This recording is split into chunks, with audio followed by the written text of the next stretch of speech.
दोस्तों कई बार हम लोग सोचते हैं कि यार जो हमारी लाइफ है वो इनकम्प्लीट है, वो पूरी नहीं है।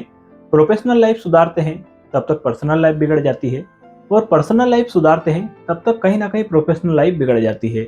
तो दोस्तों आपके इन सारे सवालों के जवाब आज की इस कहानी में मिलने वाले हैं। कहानी को अंत तक जरूर देखिएगा। यह कहानी एक ऐसे बंदे की जो हर शाम को 4 बजे अपने मकान की बालकनी में खड़े होकर चाय पीते थे। बालकनी में अपना पूरा काम निपटा कर वो आकर खड़े हो जाते थे और मस्त चाय की चुस्कियां लेते हुए आसपास जो भी क्रियाकलाप चलते थे वो देखते रहते थे। इनके ठीक सामने ही एक बड़ी सी बिल्डिंग का काम चल रहा था, और उस बिल्डिंग में कुछ मजदूर के बच्चे और आसपास के मोहल्ले के बच्चे इकट्ठा होकर खेल खेला करते थे। ये सारे बच्चे रेल रेल का खेल खेला करते थे। इनमें से एक बच्चा इंजन बनता था, बाकी के जो कुछ बच्चे थे वो डिब्बे बनते थे, और एक जो बच्चा था जो आखिरी में गार्ड वाला जो डिब्बा है वह बना करता था। वो रोजाना इसी तरह से सारे बच्चे खेल खेला करते थे। कभी कोई बच्चा इंजन बनता था, कभी कोई बच्चा इंजन बनता था, और इसी तरह से ये सारे बच्चे खेल खेला करते थे। परंतु जो एक लास्ट वाला बच्चा था, एक बच्चा इनमें ऐसा था जो हमेशा गार्ड बना करता था, गार्ड वाला डिब्बा बना करता था। और एक बार इन भाई साहब के मन में विचार आया, जो बालकनी में बैठे बैठे चाय पी रहे थे, कि यार ये बच्चा हर बार केवल और केवल गार्ड ही क्यों बनता है, इससे आज चलकर पूछना चाहिए। और ये भाई साहब जाते हैं, उस बच्चे के पास जाते हैं और उससे पूछते हैं कि बेटा, तुम्हें कभी इच्छा नहीं होती है कि मैं भी डब्बा बनूं या फिर मैं भी इंजन बनूं? हर बार तुम्हें गार्ड वाला डिब्बा क्यों बनते हो? तब वह लड़का जो जवाब देता है, उस जवाब को आप सभी लोगों को बड़े ध्यान से सुनना चाहिए।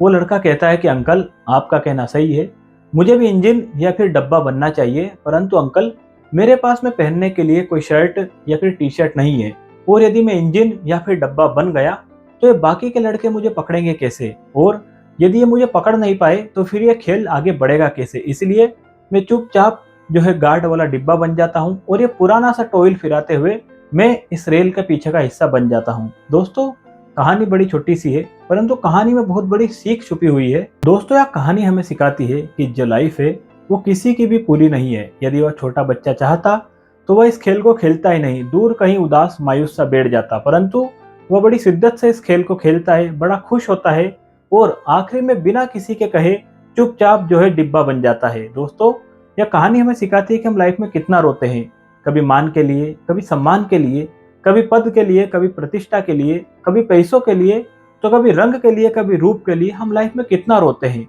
परंतु हम ये समझने की कोशिश नहीं करते कि हम जहां पर भी है, जिस परिस्थिति में भी है, हमें खुश रहना चाहिए।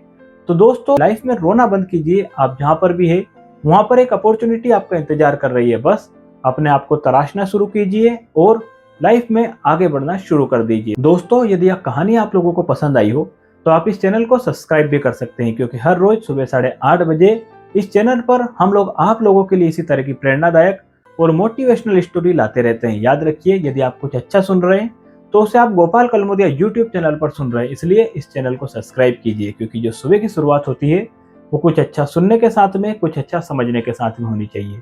आज की इस नन्ही सी प्यारी सी कहानी में इतना ही। कल फिर मिलेंगे एक और किसी मोटिवेशनल स्टोरी के साथ। तब तक के लिए जय श्री कृष्ण।